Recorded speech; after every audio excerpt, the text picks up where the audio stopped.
Mengucapin makasih karena udah ngeluangin waktunya untuk join di acara mentoring PKM pada pagi hari ini.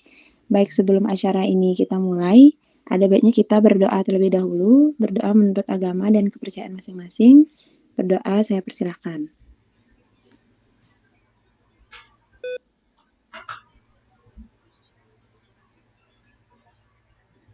Baik, berdoa dapat diakhiri. Sebelum acara ini dimulai, izinkan kakak memperkenalkan diri terlebih dahulu. Perkenalkan, nama kakak Intan dari Farmasi 19 dan sekarang dipercaya sebagai Kabit 1. Dan pada pagi hari ini, kita akan mengadakan mentoring PKM. Sebenarnya mentoring PKM ini kita adakan karena ada beberapa teman-teman kalian, baik itu adik-adik kelas kalian juga yang bertanya terkait dengan mekanisme PKM ini kayak gimana, terus cara pembuatannya gimana, dan lain-lain. Dan kakak rasa masih banyak yang bingung.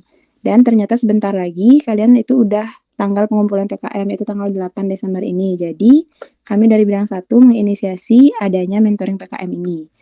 Pada pagi hari ini agendanya adalah yang pertama itu ada pemaparan materi sebentar aja.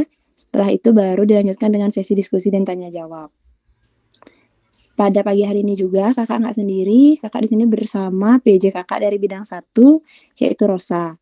Nanti setelah Rosa membawakan materi, setelah itu kalian bisa tanya jawab dan diskusi pada forum ini. Jadi nanti kalian aktif aja diskusi, santai aja di acaranya ini. Oke, untuk Kak Rosa, saya persilakan untuk memperkenalkan diri terlebih dahulu. Oke, makasih Intan. Selamat siang adik-adik. Sebelumnya perkenalkan Kakak Rosa selaku PJ PKM dari bidang 1 Hima Farma. Nah, di sini Kakak akan memaparkan materi tentang PKM RE karena kalian kan semester ini kenanya itu kan PKM RE. Mungkin bisa di slideshow, Tan. Kalian yang punya pertanyaan-pertanyaan seputar PKM RE ini bisa dah di list dulu, entar ditanyain di sesi diskusi biar nggak lupa entar mau nanya apa.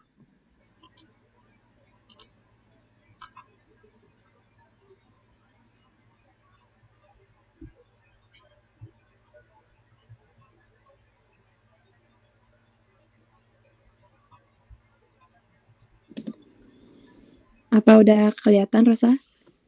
Udah. Oke, makasih Intan. Di sini kakak langsung aja untuk memaparin materinya. Untuk yang akan kakak jelaskan nanti itu ada pengertian dari PKM RE, ketentuan-ketentuannya sesuai pedoman tahun 2022, dan contoh-contoh judul dari PKM RE yang udah dibawa oleh kating-kating sebelumnya. Next.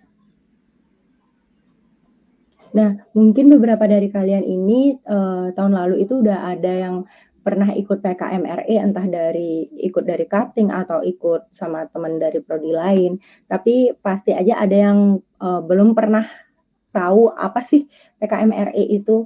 Nah, jadi PKM RE ini tuh salah satu jenis dari PKM yang fokus pada fenomena ilmiah. Biasanya itu dikaitin dengan ilmu-ilmu fisika, kimia, dan biologi kayak gitu. Nah, ilmu-ilmu farmasi itu kan masuk ke dalam ilmu-ilmu saintek kayak gitu. Nah, untuk luaran dari PKM RE ini ada 3, yaitu laporan kemajuan, laporan akhir, dan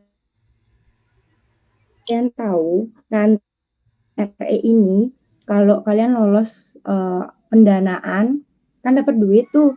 Nah, kalian bisa ngelaksanain penelitian dari PKM RE. Nah, nanti kan ada laporan dari PKM RE-nya. Nah, hasil-hasil penelitian ini, hasil-hasil penelitian PKM-nya, kalian bisa jadiin publikasi. Jadi itu benefit dari PKM RE. Karena kan kita lulus ini syaratnya itu bukan dari skripsi aja, tapi kita harus ada publikasi juga. Jadi kalau bisa lulus pendanaan di PKM RE karena kalian bisa ngelaksanain penelitian pakai dana yang dikasih dari dari Simbal Mawanya. Terus PKM RE ini juga sebenarnya bentuk implementasi dari mata kuliah metodologi penelitian. Kalian kan semester berapa ya? Semester sebelumnya itu udah pernah dapat mata kuliah metodologi penelitian. Nah, PKM RE ini mirip-mirip kayak tugas yang kalian buat di Metopen. Jadi sebenarnya kalian bisa ambil topik dari sana kayak gitu.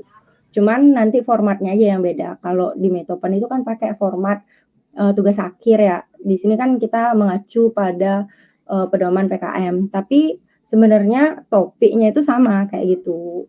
Penelitian-penelitian kayak gitu. Next.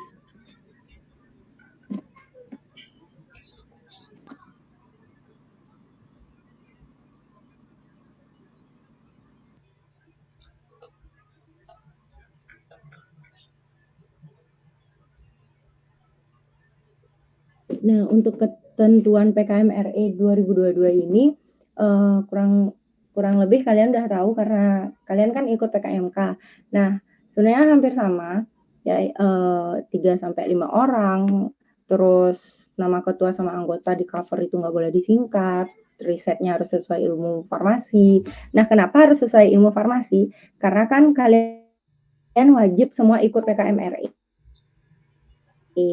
Jadi, kan pasti kalian ketuanya gitu. Nah, untuk, bidang ilmu yang diangkat di PKM RI itu harus sesuai sama prodi dari ketuanya. Kalian kan farmasi, jadi harus sesuai sama, farmasi kayak gitu. Terus anggota boleh dari prodi lain asal masih dalam satu univ. Ini sebenarnya poin plus kalau kalian bisa manfaatin, ilmu-ilmu lain di PKM, itu akan menjadi poin plus untuk kalian lolos ke Sinbelmawa kayak gitu. Karena ini kan PKM itu kan ajang kreativitas ya, semakin banyak ilmu yang dimanfaatkan, semakin banyak bidang ilmu yang ada di dalam timnya itu, jadi itu dianggap semakin kreatif kayak gitu. Terus minimal ada 2 angkatan yang berbeda dalam satu tim. Jadi harus banget, ini wajib banget karena kalau misalnya dalam satu anggota tuh, dalam satu tim itu cuman ada angkatan 20 aja, itu biasanya nggak lolos. Kayak tahun kemarin tuh nggak lolos karena emang ngajaknya itu yang teman-teman seangkatan aja, kayak gitu. Terus kalau berdasarkan pedoman 2022, besar dana yang diperbolehkan itu 5 sampai 7 juta, di mana dananya itu dari perguruan tinggi maksimal 25% dari total dana, terus instansi lain maksimal 10% dari total dana. Nah, instansi lain ini maksudnya kayak sponsor. Kalau kalian ikut kepanitiaan kan ada tuh sponsorship kayak gitu sih instansi lain nih. Terus ini kan kita sekarang nyusunnya masih pakai pedoman 2022 karena pedoman 2023 itu munculnya pas 2023. Nah, jadi kalian sekarang nyusun proposalnya itu pakai gini aja dulu, pakai pedoman yang 2022. Jadi nanti kalau misalnya udah lolos di univ, bakal ada revisi, itu direvisi kalau udah muncul pedoman 2023 baru disesuaikan sama pedoman 2023 kayak gitu. Nah, untuk selanjutnya isiannya yang pertama itu yang dikumpul nanti ke univ harus isi cover. Nah, di cover ini sebenarnya nggak ada pakem ya, nggak ada pedomannya karena di pedoman itu nggak ada ngatur tentang cover. Jadi sebenarnya ini bebas saja, liga artis saja. Cuman kalau bisa kalian sama aja covernya kayak gitu. Kalau menurut kalian susah untuk nyamain satu angkatan, ikutin aja punya cutting karena rata-rata punya cutting itu sama covernya. Terus di cover ini nggak isi nomor halaman dan nama pengusul itu nama ketua yang paling atas, terus nggak disingkat. Next. Nah, untuk lembar selanjutnya itu ada lembar pengesahan. Nah, di lembar pengesahan ini ada tanda tangan dari WD3, wakil rektor, dosen pembimbing. Nah, untuk NIP sama nama dari dosen-dosen ini kayak orang-orang penting nih, jangan sampai salah ya. Jadi mohon diperhatiin banget NIP sama namanya. Next. Nah, setelah lembar pengesahan itu, lembar selanjutnya itu ada daftar isi, daftar tabel, daftar gambar, dan daftar lampiran. Nah, daftar gambar ini opsional, kalian boleh isi, boleh enggak. Kalau kalian ada gambar, berarti kalau di proposalnya itu ada gambar, berarti kalian harus isi, kalau enggak, ya enggak, kayak gitu. Dan daftar tabel ini pasti kalian isi, karena di dalamnya itu pasti ada tabel. Terus penomoran tabelnya itu ya kayak tugas-tugas di kuliah nomor 1 itu yang tabel paling awal, tabel 1 titik judulnya bla bla bla, tabel 2 titik judulnya bla bla bla bla, kayak gitu. Next. Oh ya, untuk daftar isi, daftar tabel tuh halamannya pakai pakai Romawi kecil gitu ya. Next dah kan. Terus selanjutnya setelah daftar-daftar tadi, ada yang dinamain halaman inti. Nah, halaman inti ini dari bab 1, 2, 3, 4 sampai daftar pustaka. Nah,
tes. Suaraku udah kedengeran belum? Udah, Ras.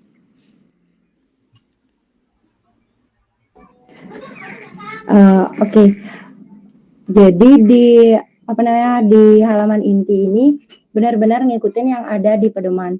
Nah, ini contohnya kayak yang aku SS, yaitu rata kanan kiri. Nah, rata kanan kirinya itu tiap paragraf itu nggak menjorok. Jadi kayak yang dicontoh itu. Terus antar bab juga nggak harus beda halaman. Nah, maksudnya itu misalnya bab 1 itu di halaman 1 dan bab 1 itu cuma setengah halaman. Jadi bab 2-nya tuh nggak harus di halaman 2. Kalian bisa ngelanjutin langsung dari bab 1 tuh di halaman 1. Nah, untuk nomoran halamannya itu di halaman inti nih yang dari bab 1 sampai daftar pustaka pakai nomor 1, 2, 3 biasa nomor atap. Nah, terus di halaman inti ini maksimal 10 halaman. Nah, itu dah fungsinya kenapa nggak harus beda halaman tiap bab. Daftar pustaka juga nggak harus halaman baru. Bisa ngelanjutin dari yang bab 4 gitu. Karena kan maksimal 10 halaman. Itu tuh agak sulit gitu loh kalau isinya banyak untuk mepetin 10 halaman gitu. Terus untuk daftar pustaka tuh pakai Harvard Style. Terus untuk ketentuan penulisan proposal dari awal sampai akhir, nggak yang cuma halaman inti aja, itu ketentuannya fontnya itu Times New Roman, ukuran 12, spasi 1,15, kertasnya A4, marginnya itu 4333. Yang 4 cm itu yang yang 4 cm itu yang kiri harusnya ya, yang dijepret gitu. Udah gitu aja, next. Nah, untuk bagian terakhir di proposal itu ada lampiran. Nah, lampirannya itu ada 4.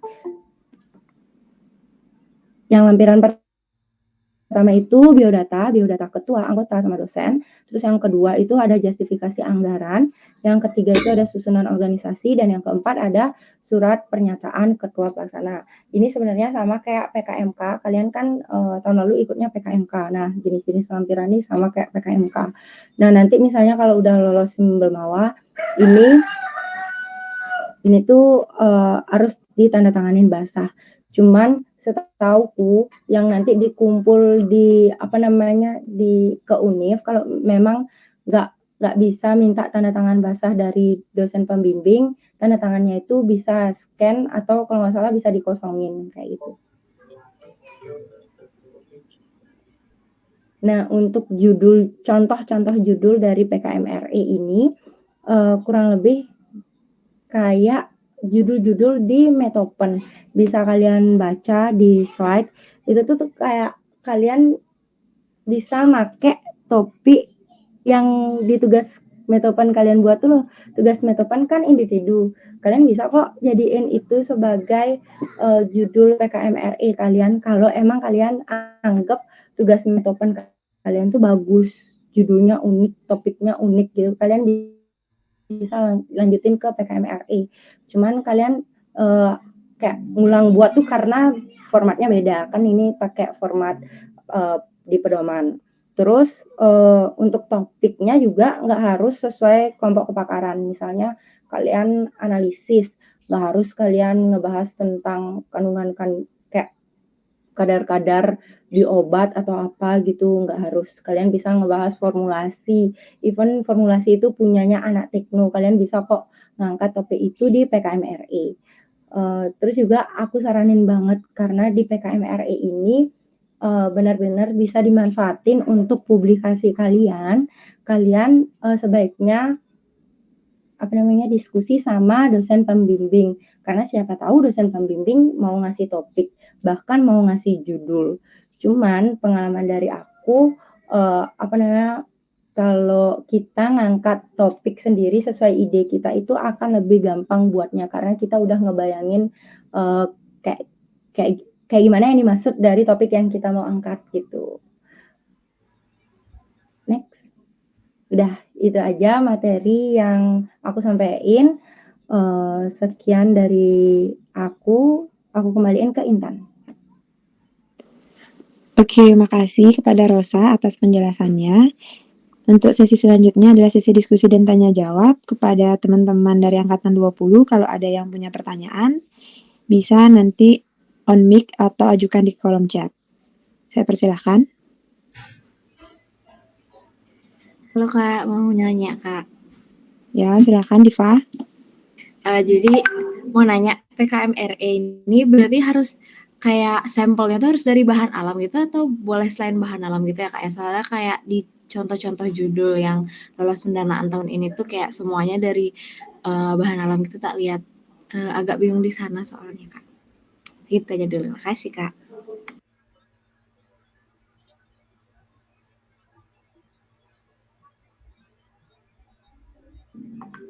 Oke, mungkin aku izin jawab ya. Sebenarnya sampelnya itu nggak harus dari bahan alam, cuman kan kalau pakai bahan alam itu, kalau menurutku sendiri itu akan lebih kreatif karena memanfaatkan bahan yang ada di alam kan. Terus kalau yang aku dengar nih dari teman-teman, karena kan beberapa dosen kita tuh jadi reviewer PKM di Univ.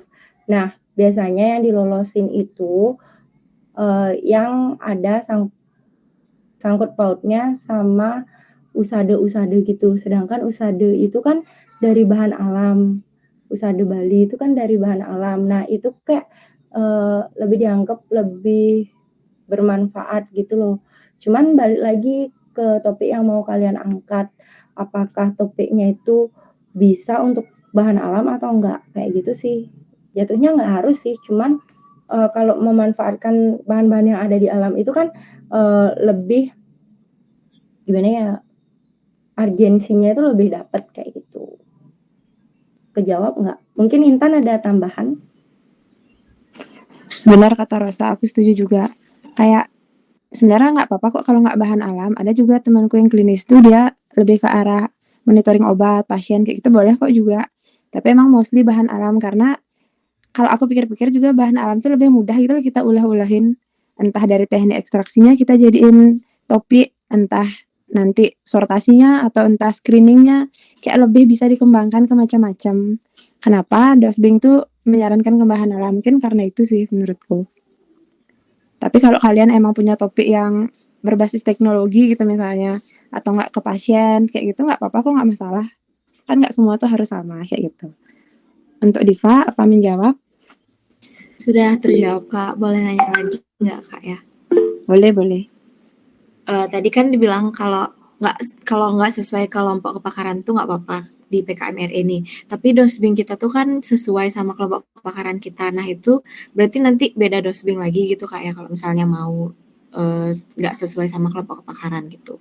Terus kalau misalnya nih PKMRE-nya lolos terus kan bisa misalnya kita mau jadiin sebagai TA gitu Kak. Berarti nanti berubah lagi gitu. Yang di situ nggak ngerti Kak. Boleh dijelasin ya Kak? Makasih. Mungkin aku izin jawab ya, kalau misalnya, nggak sesuai bidang kelompok kepakaran itu, eee, nggak nggak harus ganti dosen pembimbing. Soalnya PKM ini kan emang dosen pembimbingnya itu diharuskan untuk ngebimbing PKM, karena dosen pembimbing tugas akhir kita tuh bakal jadi, dosen pembimbing PKM, begitupun sebaliknya kan. Itu tuh maksudnya nggak harus ganti dosen kok, makanya itu dah pentingnya diskusi topik PKM ini sama, dosen pembimbing. Kayak aku misalnya, aku kan analisis sama Bu Nova, ibunya aku PKM-ku kemarin tentang formulasi, itu jatuhnya kan ke tekno, ibunya mau kok ngebimbing. Soalnya, emang PKM itu nggak harus dipaksain sesuai sama kelompok kepakaran kita, karena, kan kita nyari kreativitasnya, kayak gitu. Terus, apa ya pertanyaan terakhir tuh, Div? Kalau udah sih Kak. Oh udah. Jawab Kak. Mungkin Thank you Kak Rosa. oke. Ya aku setuju juga sama Rosa kayak kayak nggak apa-apa gitu loh Div, yang penting nanti kayak komunikasiin aja sama dosen pembimbingnya itu. Kayak aku dulu kan apa PKM-ku tuh tentang bahan alam sama tekno. Habis itu aku diskusi kan aku klinis sama Bu Sagong. Terus dibimbing kok sama ibunya gini gini gini gitu. Habis itu nanti waktu deskripsi ini beda lagi topikku benar-benar 100% berbeda sama apa yang aku jadiin PKM. Kayak gitu sih nggak apa-apa. Yang penting kesepakatan antara mahasiswa sama dosen aja, nggak bisa saling memaksakan kayak gitu. Itu sih. Oke Kak Intan, thank you. Oke. Ini ada Yayan juga bertanya dari kolom chat. Kak izin bertanya, PKMRI itu harus menghasilkan suatu produk atau tidak? Maaf banget Kak, masih bingung. Maksudnya harus melakukan suatu eksperimen gitu ya Kak? Nggak bisa ngangkat topik yang hanya butuh data. Oke, sebentar.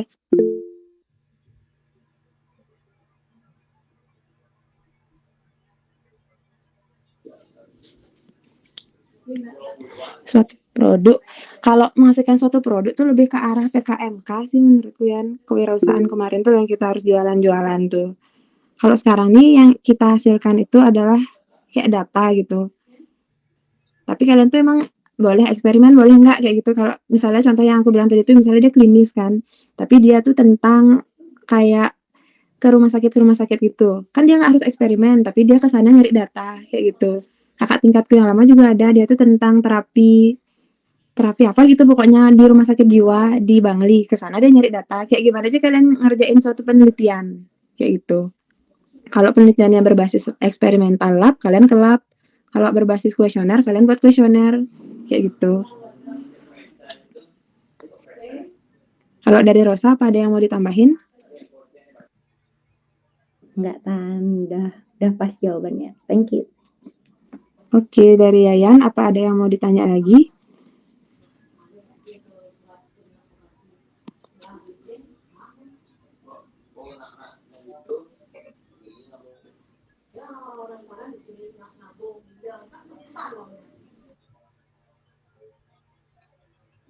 Kayaknya udah bisa diterima. Kita lanjutin ke penanya berikutnya dari Agus Saputra. Saya persilahkan. Baik Kak, izin masuk. Terima kasih Kak Intan dan juga Kak Rosa. Baik, di sini saya izin nanya beberapa hal Kak. Yang pertama mungkin tadi menyinggung pertanyaannya ya, Yayan. Itu apakah PKM ini misalkan saya misalnya tekno seperti itu, misalnya membuat suatu formulasi. Apakah misalnya tadi juga Kak Rosa bilang kalau misalnya ini misalnya PKMR itu lolos itu bisa dipublish. Apakah nantinya misalnya kita buat suatu formulasi itu harus direalisasikan seperti itu Kak? Dan apa itu direalisasikan masuk kita buat suatu formulasi atau masih berupa data? Kemudian pertanyaan saya yang kedua tadi saya sempat baca terkait di panduan terkait bahwa PKMR ini merupakan suatu perbaruan atau mencari pembaruan. Nah di PKMR ini apakah kita dituntut untuk menghasilkan suatu pembaruan atau kita bisa mengoptimasi dari penemuan-penemuan sebelumnya gitu Kak? Mungkin itu aja yang bisa saya tanyakan. Terima kasih Kak.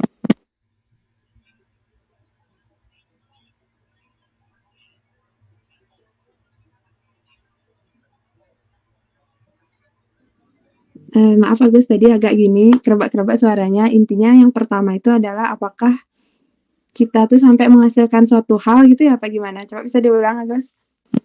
Maaf Kak, apakah suara saya jelas Kak? Sekarang udah agak jelas, tapi ada kerebak-kerebak dikit. Oh benar Kak.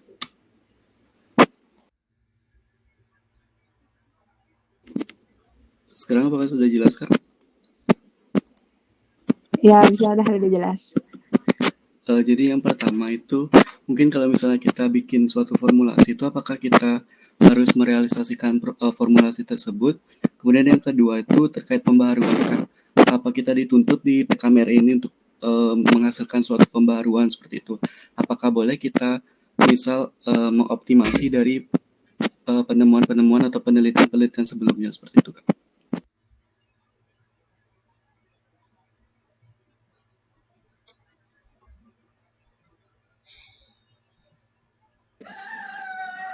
Mungkin aku izin jawab ya. Yang pertama itu kan merealisasikan, misalnya kalau formulasi harus direalisasikan atau enggak kayak gitu ya. Harus kalau udah lolos pendanaan, karena kan kalian dapat dana. Jadi metode-metode yang kalian cantumin di proposal, cara kerja segala macem itu harus kalian buat untuk dilaporkan nanti di akhir kayak gitu. Jadi emang harus direalisasikan karena kalian dikasih duit gitu untuk merealisasikan apa yang kalian buat di proposal kayak gitu. Terus untuk pertanyaan yang kedua, ini kan PKM kreativitas mahasiswa gitu kan.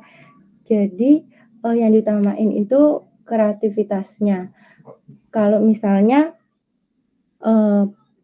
pengembangan atau optimasi dari data-data orang itu kan mungkin bisa ya, tapi antara lolos dan enggaknya aku nggak tahu. Sebenarnya apapun bisa dijadiin topik di PKM ini. Cuman kan nanti ada reviewernya.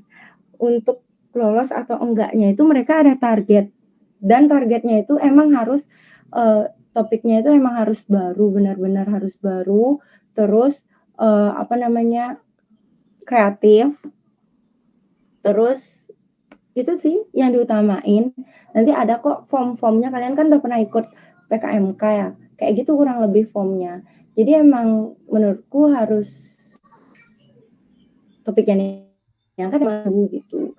Mungkin pengembangan data dari orang ya maksudnya atau gimana? Agus?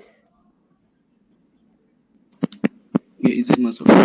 Ya mungkin sebelumnya peneliti sebelumnya sudah membuat penelitian tersebut, tapi kita mungkin ingin mengoptimasi atau menambahkan suatu pembaruan di penelitian tersebut seperti itu Kak. Menurutku bisa aja sih.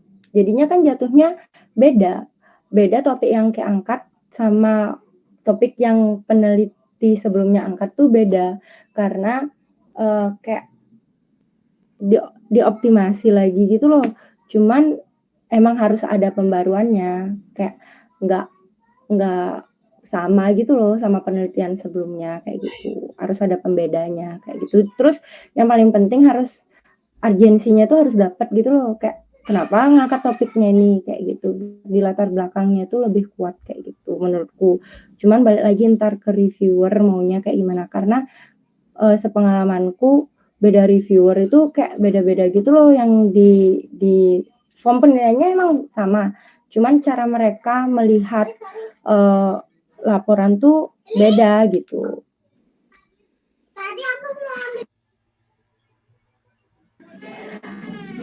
Mungkin Intan ada tambahan? Oke, benar kata Rosa. Untuk yang pertama apa harus direalisasikan? Jawabannya adalah harus kalau lolos. Dulu pengalaman aku lolos pendanaan tuh emang kalian tuh per hari itu ada targetnya. Kalian buat logbook nih. Hari ini misalnya ekstraksi X gitu. Buat deh tuh gimana metodenya, terus foto-fotonya pun harus ada tuh kayak gitu. Even kalian nyiapin bahan pun harus ada foto-fotonya. Jadi emang harus direalisasikan.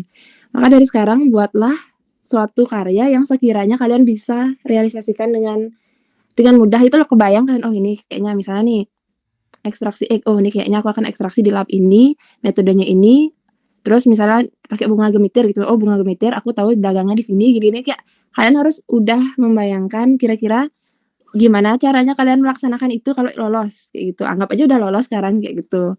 Jangan topik yang terlalu misalnya keren banget tapi ternyata baru dilihat alat itu cuma ada di Amerika gitu dan kalian harus beli berapa US dollar.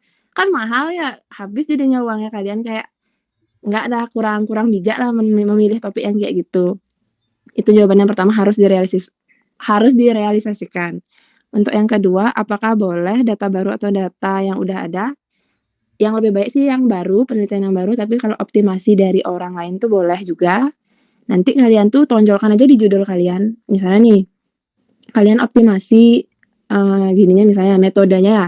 Jadi tunjolkan di judul kalian kayak optimasi metode gini-gini. Jadi kayak reviewer tuh tahu, oh ini yang baru tuh di optimasinya. Dan benar juga kata Rosa, searjan apa sih sampai kalian harus melakukan optimasi itu? Apa ada mutasi, misalnya ada mutasi sebelumnya gini-gini, maka harus dioptimasi. Itu urgent apa? Itu urgent namanya. Tapi kalau cuma sekadar pengen optimasi aja kayaknya kurang berpeluang untuk lolos sih. Itu kalau menurutku. Nomor 1 tuh tetap urgensi yang pertama. Itu kira-kira bisa diterima, Agus? Oke. Tadi ada yang angkat tangan lagi, Julio, saya persilahkan. Terima kasih Kak atas kesempatannya. Di sini saya izin bertanya Kak, 2 pertanyaan. Yang pertama, semisal kita ketika menyusun proposal itu sudah selesai, misalnya sudah selesai, terus tuh dapat lolos, sistem karya lolos seperti itu Kak. Nah, ketika udah lolos misalkan seperti itu, nantinya itu ada perubahan metode karena suatu atau lain hal, misalkan seperti itu Kak ya. Misalkan karena metode yang pertama kita rencanakan itu ternyata nggak bisa atau mungkin ada permasalahan yang menuntut kita untuk mengganti metodenya itu bagaimana? Selanjutnya pertanyaan kedua, misalkan penelitiannya kita itu tidak berbasis ke lab. Maksud saya di sini itu kita tidak melakukan penelitian secara eksperimen yang ada di lab. Jadi lebih ke penelitian yang ada di lapangan, misalkan penelitian yang klinis, misalkan seperti itu Kak, lebih ke komunitas. Itu dialokasi dananya itu nanti kan berarti lebih banyak ke transportasi. Itu bagaimana kira-kira ya Kak? Karena soalnya di panduan yang tahun 2022 itu mereka bilang kalau transportasi tidak lebih dari 30%. Nanti itu kira-kira gimana, kan berarti ada gimana ya, dananya itu pasti lebih banyak menurut saya itu ke transportasi jatuhnya. Itu kira-kira mengakalinya itu gimana Kak ya? Itu untuk yang kedua. Terima kasih Kak. Oke, makasih Julio atas pertanyaannya. Aku izin jawab ya. Yang pertama, apakah apabila ada perubahan metode itu nggak apa-apa? Jawabannya adalah nggak apa-apa. Sepengalamanku dulu kalau Astungkara lolos tuh ya, kalau lolos, misalnya kayak kemarin kan aku buat salep luka dari pegangan sama sirih tuh ya. Terus di proposal tuh kan aku udah cantumin nih A, B, C, D, E gitu, bahan-bahannya sama formulasinya. Tapi ternyata pas aku buat, ternyata aneh banget hasil salepnya itu. Jadi pasta. Aku ada aja sekelompok sama teman kalian sama Gung Hari, pasti tahu dia gimana tuh, pokoknya ada sampai 15 kali ngubah formulasi karena emang hasilnya jelek gitu loh, kita ngikutin jurnal-jurnal tuh nggak ada yang bagus hasilnya. Akhirnya kita buat sendiri formulasi dan bla bla bla, caranya juga agak berbeda dan itu nggak apa-apa, nggak masalah. Karena itu kan baru proposal. Proposalnya tuh kan baru rancangannya aja kayak gitu. Jadi ketika selama pelaksanaannya ada perubahan pun tidak masalah, asalkan dicantumkan nanti di logbook. Nanti kalian wajib tuh buat logbook harian tuh kalian ngapain aja. Sekian persen progres kalian setiap harinya. Itu tuh wajib ada foto-foto dan di sana kasih deh penjelasan. Kalau misalnya ada perubahan metode atau perubahan apapun tuh nggak apa-apa. Asalkan jangan sampai merubah intinya. Misalnya kayak aku buat kan salep luka dari kombinasi pegagan dan sirih. Yang aku ubah-ubah tuh adalah gininya jumlah-jumlah bahannya itu tuh berubah. Tapi jangan sampai yang berubah tuh sirihnya atau pegagan itu kamu hilangin, itu jangan sampai kayak gitu. Tetap pada gini awal, tapi dalam proses itu boleh ada perubahan tipis-tipis kayak gitu. Sama pun juga kalau misalnya yang klinis nih misalnya, dia kuesioner ke kayak kakak tingkatku tuh kuesioner ke rumah sakit jiwa gitu. Kuesioner sama rumah sakit jiwanya itu jangan berubah topiknya, kan latar belakangnya semua pasti berubah kalau itu berubah total.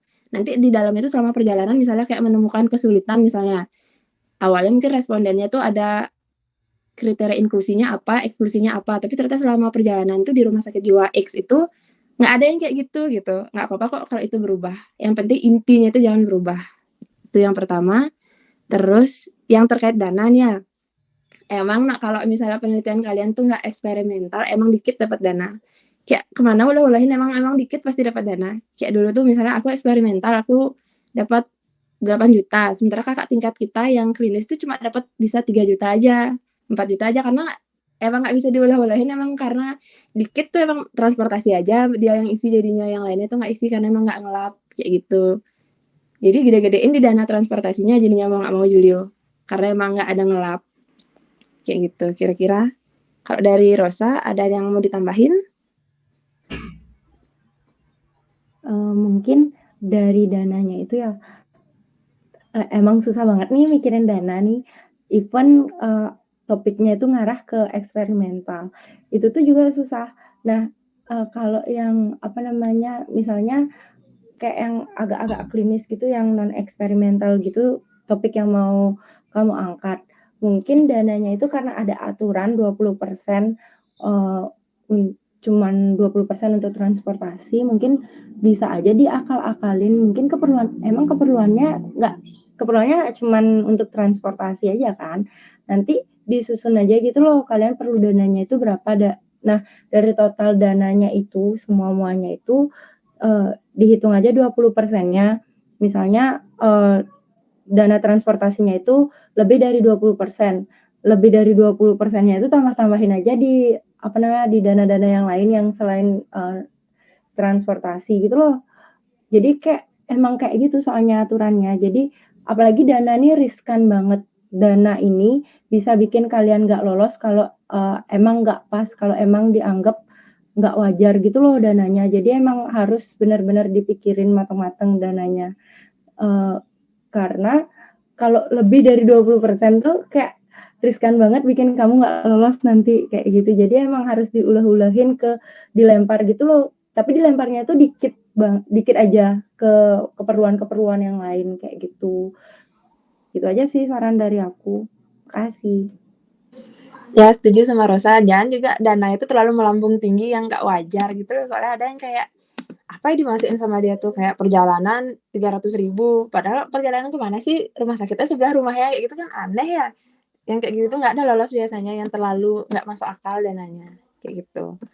Untuk Julio ada yang masih ingin ditanyakan? Sudah Kak untuk pertanyaan pertama, terus untuk yang kedua juga sudah lumayan, tapi sebenarnya saya juga bingung Kak jadinya kalau misalkan dia tuh kan kalau di batasan yang tahun ini itu 30%, terus yang sisanya itu kan lagi 60% kurang lebih di bahan utamanya, itu sebenarnya yang jadi permasalahan nggak? Ketika saya mau lempar dia ke dana utama tuh di 60% tuh itu apa yang saya masukin itu sebenarnya Kak? Iya Jadi sih, bingung. iya sih, lumayan gini jadinya. Ribet jadinya ya, maksudnya kayak kemana masukin biar banyak dapat uang, Ya, nyatanya emang nggak apa perlu yang uang saya banyak. beli untuk 60%-nya itu? Bisa sih mungkin masker medis kayak gitu masukin kan siapa tahu kamu apa kuesioner, kalau kuesioner kan ke rumah orang pakai masker mungkin. Masker. Biaya publikasi itu juga ingat masukin, soalnya kalau lolos tuh wajib publikasi. Oh iya Kak. Kayak gitu. Oh iya, di biaya publikasinya itu yang bisa dimahalin. Aku kemarin ngulah-ngulahin di biaya publikasi karena kan emang biaya publikasi itu tiap tempat publikasi beda-beda gitu. Jadi kita bisa ngulah-ngulahin di sana. Terus juga setauku nih kuota itu bisa dimasukin kok kayak pulsa-pulsa yang kayak gitu tuh kan, apalagi kalau pakai kuesioner kan itu kan perlu kuota kayak gitu sih. Jadi kamu susun aja dulu perlunya apa aja sih selain biaya transportasi gitu, baru bisa ngulah-ngulahin kayak gitu sih saran dari kita. Baik Kak, sudah bisa menjawab. Terima kasih Kak. Oke, semangat Julio. Oke, selanjutnya dari Yunita Liani, saya persilakan. Oke Kak, terima kasih sebelumnya. Jadi mungkin saya nanya terkait klinisnya Kak, klinis yang eksperimental. Nah kan kemarin kalau nggak salah itu dapat ngelihat punya kakak tingkat itu yang terkait ada yang nguji crude ekstraknya atau ada yang membuat sediaan dari ekstrak suatu tanaman gitu. Nah kira-kira pengalaman dari PKM-nya kakak kemarin yang lolos sampai di konversi itu kira-kira ada penilaian lebih nggak Kak ya terkait misalkan dia cuman uji efektivitas ekstrak metanol ini atau uji efektivitas salep dari ekstrak tanaman ini gitu Kak. Terima kasih Kak.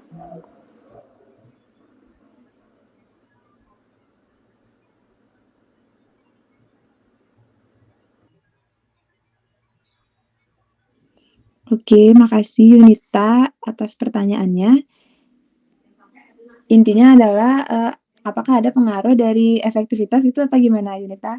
Coba ulang lagi sekali Yunita. Ya, pengaruh terhadap gini Kak, kayak judulnya itu kan misalkan ya tanamannya kunyit gitu. Nah, yang satu itu judulnya uji aktivitas kunyit uji aktivitas analgesik kunyit gitu. Nah, yang lagi satu itu judulnya misal aja kayak uji aktivitas analgesik salep kunyit gitu. Nah, itu tuh kan yang satu itu kan make crude ekstraknya, yang lagi satu itu make salepnya. Kira-kira di PKM-nya kakak-kakak kemarin itu ada gini nggak ya kayak penilaian lebih gitu. Ketika kita menggunakan produk itu lebih penilaian lebih tinggi gitu daripada ketimbang menggunakan crude ekstraknya aja gitu. Sebenarnya nggak terlalu berpengaruh kayak gitu.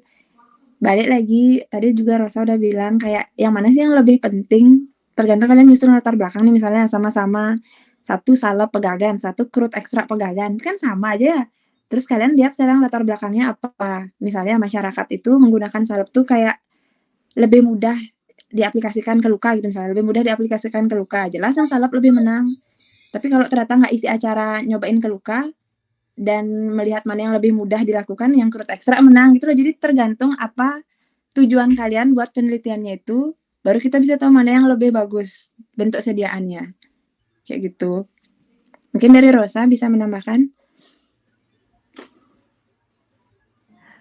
Iya benar kali yang dibilang sama Intan. Jadi balik lagi, yang mana sih lebih urgent untuk diteliti gitu? Apakah sampelnya, apakah ekstraknya dari tumbuhannya yang lebih urgent untuk diteliti atau dari salepnya yang lebih urgent gitu loh.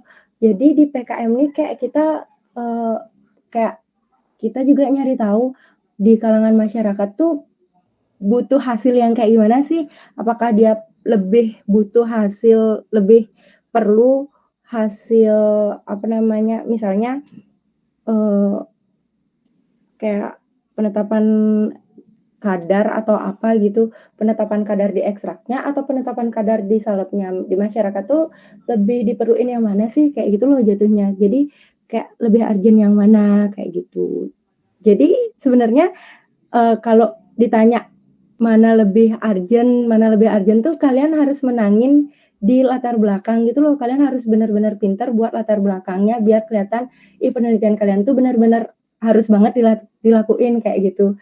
Jadi, itu sebenarnya yang bikin poin plus untuk lolos kayak gitu. Terus, dari reviewer juga nilai, yang mana benar kata Intan, yang mana lebih lebih bisa direalisasikan gitu. Jadi, jatuhnya kayak mungkin misal urgent banget tapi, nggak bisa direalisasikan gitu. Maksudnya kayak emang perlu banget diteliti, tapi ternyata di kalangan masyarakat tuh kayak masih belum awam gitu. Jadi banyak banget sebenarnya bukan dari segi sampelnya yang diperhatiin dari, dalam menentukan lolos nggak lolos gitu loh. Jadi dari segi urgent atau enggak, yang kayak gitu, kreatif atau enggak, unik atau enggak topik yang kalian angkat gitu sih sebenarnya. Jadi bukan dari jenis sampelnya, entah dia ekstrak dari tumbuhannya, ekstrak kentalnya, salepnya, gelnya, bukan dari sananya sih. Kayak misalnya, kamu mau buat salep, misalnya kayak kamu mau neliti salep, tapi salep yang kamu buat.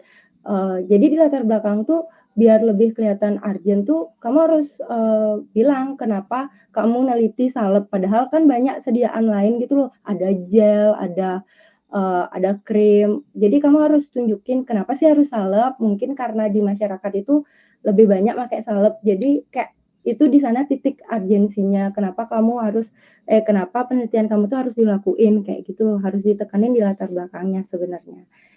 Bisa nggak menjawab pertanyaannya? Bisa Kak, bisa banget. Terima kasih Kakak, jawabannya. Oke, selamat. Terima kasih Kak. Oke, makasih juga Yunita. Crude ekstrak tuh ekstrak kasar ya Yunita ya? Iya Kak. Nah, kan itu biasanya ekstrak yang udah dihilangin tuh komponen-komponen pengganggunya.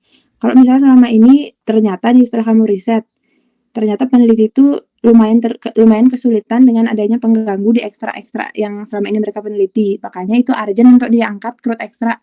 Ambil crude ekstrak selain lebih mudah, nggak usah sampai buat produk, itu juga lebih diperlukan oleh peneliti gitu. Tapi sekarang kalau kamu lingkupnya ke masyarakat, emang crude ekstrak tuh bisa gampang dipakai masyarakat, pasti kan susah, lebih gampang digunakan jadi salep. Nah, jadi tergantung target pasar juga yang kamu mau cari atau mau kamu untungkan kayak gitu sih. Tambahan lagi dikit aja. Ya Kak, terima kasih Kak jawabannya. Oke. Selanjutnya silakan Gung Ari. Baik Kak Intan, terima kasih atas kesempatannya Kak. Jadi saya mau izin tanya juga terkait dana. Di sini kan kemarin sempat baca tentang aturan dari PKMRE-nya itu di bagian rancangan anggaran biaya itu ada dibilang untuk pembelian alat bahan pembelian dari alat bahan itu nggak boleh lebih dari 1 juta untuk per item, tapi misalkan di dalam proposal yang kita buat itu ternyata ada item yang misalkan sampai harganya 3 juta, itu sebaiknya itu kita tulisnya tuh dikurang-kurangin atau gimana ya Kak sebaiknya?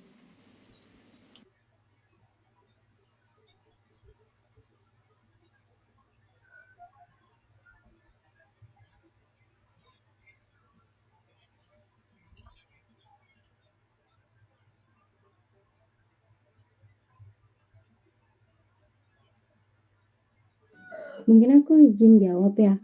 Kalau pembelian alat sampai lebih dari 1 juta tuh kayak 1 juta tuh udah mahal banget untuk sebuah alat gitu loh.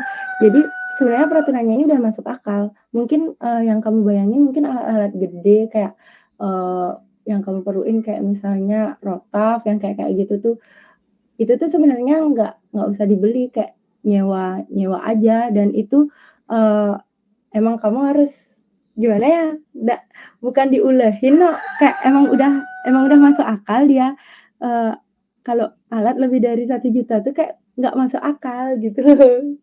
Gimana ya caranya, emang bukan dikurangin, kayak harus cari alat lain yang lebih murah kayak gitu, bukan di laporannya yang diulah-ulahin menurutku ya. Karena kayak nggak masuk akal aja kalau kamu make alat yang harganya lebih dari 1 juta gitu. Bahan pun menurutku itu tuh yang mahal lebih dari 1 juta tuh kayak standar-standar gitu. Jadi sekarang dipikirin dengan baik dan matang, biar topik PKMRI kalian itu nggak make bahan-bahan yang mahal kayak gitu. Dan biasanya ya bahan-bahan yang mahal itu susah dicari gitu loh. Jadi itu jatuhnya nyusahin kita nanti pas penelitian kayak gitu. Jadi emang sebaiknya kurang dari 1 juta alat dan bahannya kayak gitu. Kalau emang alat atau bahan yang kamu perluin emang harganya lebih dari 1 juta, saranku sih cari alat atau bahan yang lain kayak gitu. Tapi kalau emang udah nggak bisa banget, kalau misalnya lebihnya tuh sampai 3 juta, itu mendingan cari alat atau bahan yang lain sih, kalau lebihnya sampai 3 juta. Tapi kalau misalnya lebihnya dikit gitu, misalnya 1.100.000 atau 1.500.000 kayak itu bisa kok biayanya tuh dilempar ke bahan lain yang emang kurang dari 1 juta, kayak gitu sih saran dari aku. Oh, iya baik Kak, terima kasih banyak Kak atas penjelasannya. Mau izin nanya lagi sekali Kak, terkait dengan ini kan, saya sama beberapa teman-teman yang, dosen pembimbingnya sama itu, udah sempat diskusi sama dosen pembimbingnya. Terus dari, dosennya itu memberikan kayak satu topik yang sama, cuman dibedakan di bagian, tanaman atau senyawa yang digunakan gitu Kak. Kalau misalkan kayak gitu tuh apa bisa memperkecil peluang, lolos di PKM tuh Kak ya? Karena kan kayak topiknya sama, cuman tanamannya beda kayak gitu sama-sama, bisa dibilang mirip-mirip gitu Kak. Kira-kira bagaimana ya Kak?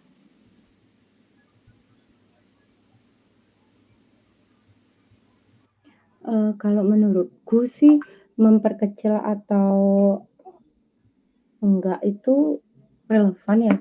Kalau misalnya topiknya emang sama, cuman pembedanya di tanaman, mungkin judul kalian tuh jangan disamain persis, jangan dibedain pas bagian nama tanamannya aja. Pasti titik kritis tiap tanaman itu kan beda-beda, tiap tanaman, tiap senyawa itu kan pasti beda-beda kan titik kritisnya. Jadi, saranku judul kalian tuh bedain gitu. Kayak jangan kalimat di judulnya itu sama persis yang ngebedain cuman tanaman atau senyawanya doang, jangan kayak gitu. Jadi kan otomatis, nanti yang nge-review tuh ngelihat kayak, "Ih, kenapa nih kok sama cuman tanamannya aja yang beda?" Kayak gitu loh. Sedangkan, kalau kalian mau neliti tanaman atau senyawa yang beda tuh titik kritisnya itu bakal beda gitu. Jadi saranku buat judul tuh jangan disamain, kayak gitu sih. Iya Kak, makasih banyak Kak Rosa penjelasannya. Mungkin dari Intan ada tambahan nggak? Tes. Ya aku sama juga kayak Rosa, tadi aku dengar sedikit di telepon sama Adit, no. Dari Gongari, apakah bisa diterima atau ada mau ditanyain lagi? Sudah jelas Kak, makasih banyak Kak Intan, Kak Rosa. Oke. Untuk teman-teman yang lain, apa ada yang mau ditanyakan?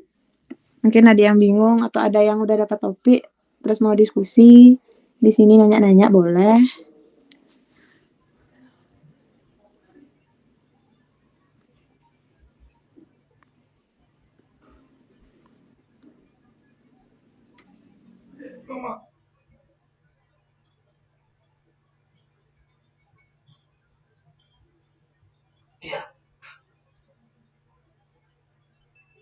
Di sini udah semua mikirin topik untuk PKMRI-nya? Atau ada yang belum?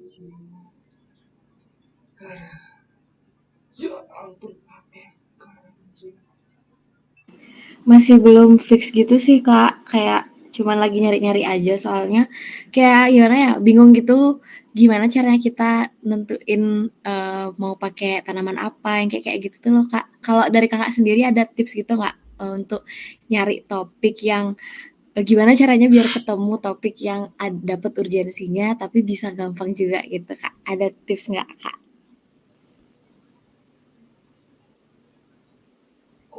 Jujurly tidak ada tips and trick ya, karena emang susah mikirin ide. Diva sama siapa aja ininya dosen pembimbingnya? Pak Gung Dewantara. Bapaknya nggak ngasih topik ya? Nggak. Oh, sangat. Tapi menurutku ya, kalian lebih mending pakai topik yang kalian mikir sendiri dibandingkan pakai topik yang dipikirin oleh dosen kayak gitu. Kayak misalnya, aku kemarin sama Bu Nova, beberapa dapat topik dari Bu Nova dan beberapa enggak, kayak gitu. Jadi kayak misalnya kalau kalian ngangkat topik dari dosen itu, kalian harus kayak mikirin sebenarnya apa sih yang dimaksud sama dosennya, kayak gitu loh. Kita nggak dapet, aduh urgensinya letaknya di mana sih, cuman dosennya aja yang tahu karena emang dia yang mikirin topiknya, kayak gitu. Sedangkan kalau kita yang mikirin topiknya, kita bakal lebih paham gitu loh, kita mau kerjanya, dari mana, kita mau ngebahasnya kayak gimana, urgensinya letaknya di mana, kayak gitu loh, lebih dapat. Itu sih untung ruginya dapat atau enggak, dari topik dari dosen. Tapi kalau dapat topik dari dosen ya kita nggak perlu susah-susah lagi mau ngangkat topik yang mana, mau pakai sampel apa, itu nggak susah-susah lagi mikir.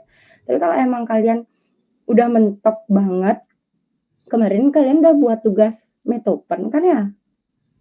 Udah dapat Metopen belum? Udah Kak, udah. Itu kan 11-12 sama PKMRE. Kalau emang udah mentok banget itu aja kembangin lagi.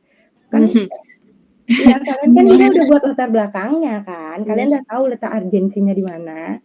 Jadi kayak itu aja kembangin lagi atau enggak, mungkin kalian ngelihat, "Ih, kok rasanya punya aku jelek banget deh, belum ketemu, letak urgensinya." Kalian kan tahu kurang-kurangnya itu di mana gitu loh. Kayak, setelah kalian buat 3 bab di Metopen itu, kalian tahu kurangnya itu di mana letaknya tuh, mungkin kurangnya itu di sampel karena sampelnya susah dicari atau kayak gimana. Kalian bisa ubah di sampelnya kayak gitu, tapi, almost pembahasannya itu mirip-mirip sama Metopen kayak gitu loh, jadi kalian lebih gampang buatnya. Terus juga salah satu tips and trick dalam memilih bahan, pilih bahan yang emang benar-benar gampang dicari, kayak gitu loh, yang kayak benar-benar ada di kebun-kebun orang, kalian ketemu di jalan kayak gitu loh. Itu benar-benar mempermudah, kayak misalnya kalian ngelihat keluar jendela terus ada, jeruk bali, kalian bisa langsung pakai itu, terus cari dah kalau aku sih dulu tuh mikir kayak gitu, terus kalian cari dah sebenarnya di kulit jeruk bali nih isinya apa gitu, terus kandungan senyawanya itu bisa dimanfaatin untuk apa. Jadi kayak kalian sebelum nentuin topik tuh emang kalian harus studi literatur dulu dan menghayal dulu, kayak gitu sih. Oke deh Kak, makasih banyak Kak Rosa. Oke. Menghayal dulu Kak. Iya. Benar tuh emang harus kayak menghayal gitu no. Harus duduk dulu bengong lu apa ya kira-kira yang penting di sekitar kita kayak gitu emang. Terus juga misalnya kalian suka buat apa gitu di laboratorium, suka buat salep, angkat salep kayak gitu. Sekiranya yang kalian akan ke depan itu fun gitu loh ngerjain. Benar juga kata Rosana, justru teman-teman yang dapat topik itu bingung deh dia kayak gimana ya apa mana kita kerjain, maksudnya bingung dalam artian kok itu topiknya emang itu searjan apa sih untuk diangkat, mana ribet lagi pasti kalau topik dari dosen kayak gitu. Kan sebenarnya lebih enak nggak dapat topik, tapi jeleknya kita bingung banget di awal kayak gitu. Ya nggak Ros? Iya benar banget. Soalnya aku nih nggak dapet topik dari Bu Nova waktu ini, bener-bener kayak hasil shuffle-nya aku yang nggak dapet gitu loh. Jadi aku merasa di awal tuh kayak, aduh ngangkat topik apa nih ya, kayak lama kali mikir, sedangkan teman-teman lain tuh udah dapet topik gitu. Terus pas aku udah dapet udah kebayang nih, udah dapet ide ngerjain tuh kayak lancar gitu, karena, apa yang kita mau tuh kita tahu, topik yang kita angkat tuh kita tahu mau dibawa ke arah mana gitu. Terus hasil review dari teman-temanku yang dapet topik dari ibunya tuh kayak mereka tuh kebanyakan bingung mau sebenarnya ini urgensi yang mau diangkat dari topik yang dikasih itu apa, mereka kan nggak tahu kayak gitu loh. Jadi susah gitu loh mau nyusun di awal.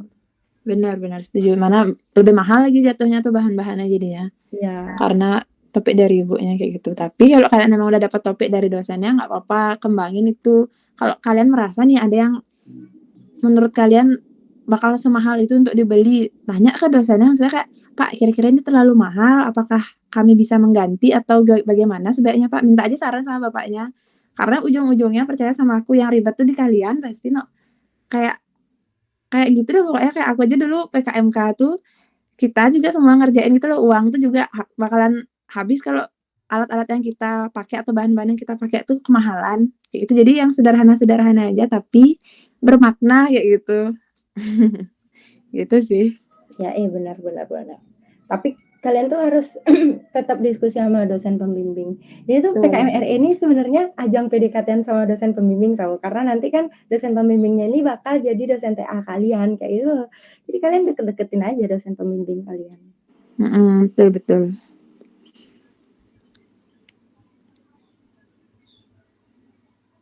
Ingat juga nyusun sebelum tanggal 8 ya, saat tanggal 8 tuh kan udah dikumpul tuh kolektif.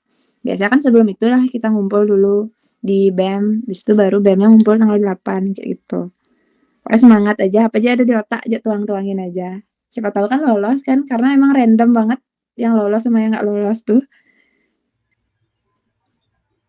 Iya bener, random banget karena reviewernya itu kan beda-beda. Jadi kayak reviewer 1 sama reviewer 2 itu beda pendapat gitu loh. Misalnya reviewer 1 nganggep topik A itu kreatif banget, unik banget, tapi ternyata reviewer 2 itu nganggep, ih biasa aja topiknya tuh kayak gitu. Jadi kayak sebenarnya kalian perlu usaha emang buat PKM-nya ini, cuman lebih banyak dari keberuntungan datangnya, lolos nggak lolos tuh, kayak gitu. Oh ya Kak, mau nanya lagi sekali, kan di akun Simbel Mawa tuh ada tuh hasilnya, hasil gini PKM kita yang kemarin. Terus itu kan kayak ada poin-poinnya gitu, berarti yang lolos nih kayak poinnya tuh lebih besar gitu ya dari kita, jatuhnya kayak gitu ya Kak? Mungkin ya. Mungkin kayak gitu dengan kata lain. Iya, soalnya emang ada poin-poinnya gitu kemarin aku Oke lihat. deh Kak, makasih banyak Kak. Makasih banyak Kak Rosa, makasih banyak Kak Intan. Oke. Sebenarnya bingung juga kenapa tahun kemarin tuh kita sama sekali nggak ada yang lolos dari farmasi tuh loh. Banyak ada dosen-dosen tuh kayak kenapa nggak ada yang lolos, padahal kan ya bagus-bagus lah punya kita, punya aku, punya angkatanku, punya kalian gitu loh, maksudnya bagus-bagus semua gitu loh. Aku lihat-lihat waktu aku ngumpulin tuh juga kayak ayang-ayang gitu loh judulnya, tapi kita nggak ada yang lolos. Itu tuh masih menjadi pertanyaan sebenarnya di kita di jurusan, apa mungkin di formatnya atau di mananya. Makanya kalian sekarang nih nyusun di tahun ini tuh benar-benar perhatiin formatnya ya. Karena sekarang belum keluar yang 2023, 2022 lu ikutin. Kalau misalnya udah keluar tahun depan tuh perhatiin banget formatnya, jangan sampai lewat sekecil apapun tuh bisa bikin nggak lolos ternyata. Gitu katanya sih. Tapi belum tahu kita sebenarnya letak kesalahannya di mana yang tahun kemarin. Kayak gitu. Tapi berjuang aja. Iya, no, nanti juga kan ada meet sama pihak USCC-nya. Kalian apa aja ada yang di unek-unek kalian yang kalian masih bingung, tanyain aja langsung. Karena hal sekecil apapun bisa bikin kalian nggak lolos ntar di pendanaan kayak gitu. Jadi pas apa namanya meet sama USCC-nya, nanti tanya-tanyain aja guys. Karena takutnya ntar selesai meet terus, aduh, jadinya gimana nih? Jadinya kayak masih ada pertanyaan yang belum kejawab gitu loh. Walaupun kelihatannya agak cerewet kalau nanya-nanya terus, tapi itu demi kepentingan kalian kayak gitu. Benar. Oh ya, di angkatan 20 nih siapa dosen, siapa sekretarisnya? Ada sekretaris apa nggak di angkatan kalian?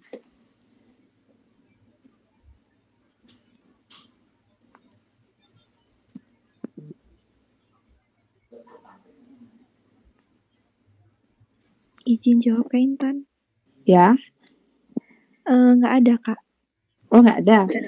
Iya. Oh gitu. Waktu ini ada aja aku ngasih Google Spreadsheet tuh loh yang isi kalian tuh nama, habis itu sebelahnya dosen pembimbing, terus NIM, terus nama anggota dan lain-lainnya tuh.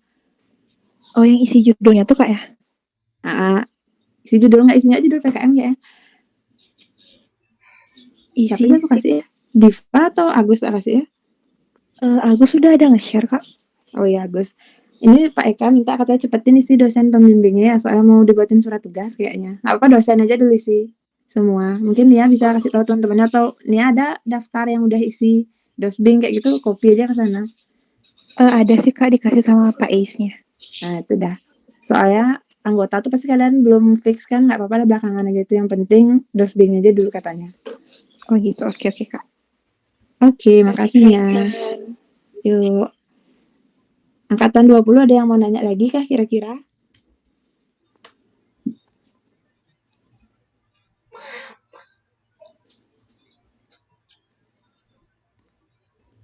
Mohon izin Kak Intan. Ya.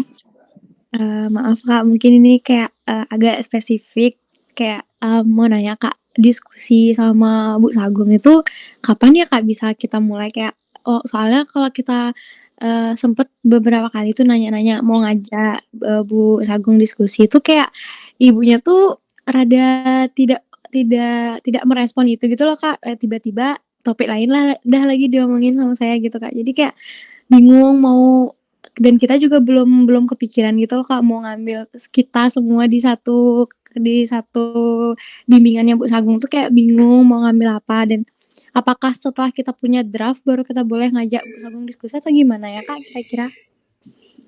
Kalian sama Bu Sagung berberapa aja, Yayan? Berlima kalau nggak salah Kak. Oh gitu. Bu Sagung tuh emang lagi sibuk banget nih. Akhir-akhir ini emang lagi kayak banyak kali kegiatan. Nih aku aja draftku skripsi 1, 2, 3, bab 1, 2, 3 aja belum direvisi. Makanya emang harus nunggu ibunya free dulu. Emang sama Bu Sagung emang sibuk banget tuh yang pertama. Terus yang kedua, ibunya nggak pernah ngasih topik PKM. Ibunya nggak suka ngasih topik PKM. Apalagi ibunya kan pembina PKM tuh di Univ sama di nasional tuh salah satu reviewer juga ibunya. Jadi ibunya bilang kayak ini, kalau misalnya idenya dari saya, bukan aja namanya program kreativitas mahasiswa namanya digituin. Makanya kalau saranku, waktu itu aku bawa ideku, nanti ibunya deh yang nambahin kira-kira poin mana yang aku agak lemah judulnya. Tadi tambah-tambahin aja sama dia kayak, oh metodemu nih kurang ini, coba tambahin metode yang ini. Nanti pasti direvisi dari karya yang udah kalian buat. Kayak gitu sih saranku. Jangan benar-benar kosong-kosongan minta ide tuh dimarah pasti. Kayak gitu. Ya, berarti kita siapin dulu draft kita ya Kak Intan ya. Baru ngajak kira-kira gimana gitu. Ya, siapin draftnya dari kalian. Kayak Ya, gitu. makasih.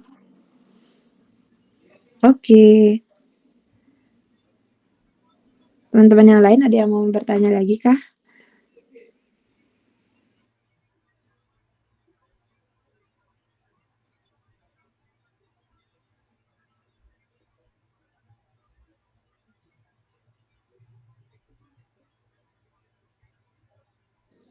Kayaknya udah cukup Kak. Oke, karena udah nggak ada yang bertanya lagi, aku akan tutup sesi mentoring pada siang hari ini. Makasih untuk teman-teman semuanya yang udah bersedia join. Padahal sekarang lagi weekend, terus kalian tadi habis ada kuliah, masih capek, masih mumet habis kuliah langsung join di sini. Makasih banyak aku ucapin. Semangat kalian menyusun PKM RE untuk periode tahun depan dan udah boleh disusun dari sekarang. Semoga kalian bisa melahirkan ide-ide yang baru dan semoga banyak yang lolos di angkatan kalian Astengkara. Oke, karena udah siang juga, karena tadi diawali oleh doa, sekarang aku akhiri dengan doa. Berdoa menurut agama dan kepercayaan masing-masing. Berdoa, kakak persilahkan.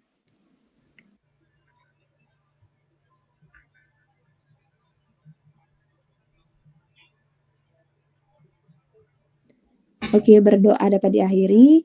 Terima kasih kembali atas kehadirannya. Aku minta maaf, aku dan Rosa minta maaf kalau tadi ada kata-kata yang kurang berkenan atau misalnya penjelasannya kurang lengkap, kurang jelas, kurang to the point, boleh tanya aja langsung ke kita atau ke teman-temanku di angkatan 19 yang kalian kenal. Sekian dari kami. Terima kasih. Teman-teman bisa live ini ya. Makasih Kak Rosa. Oke. Thank you Kak Intan, thank you Kak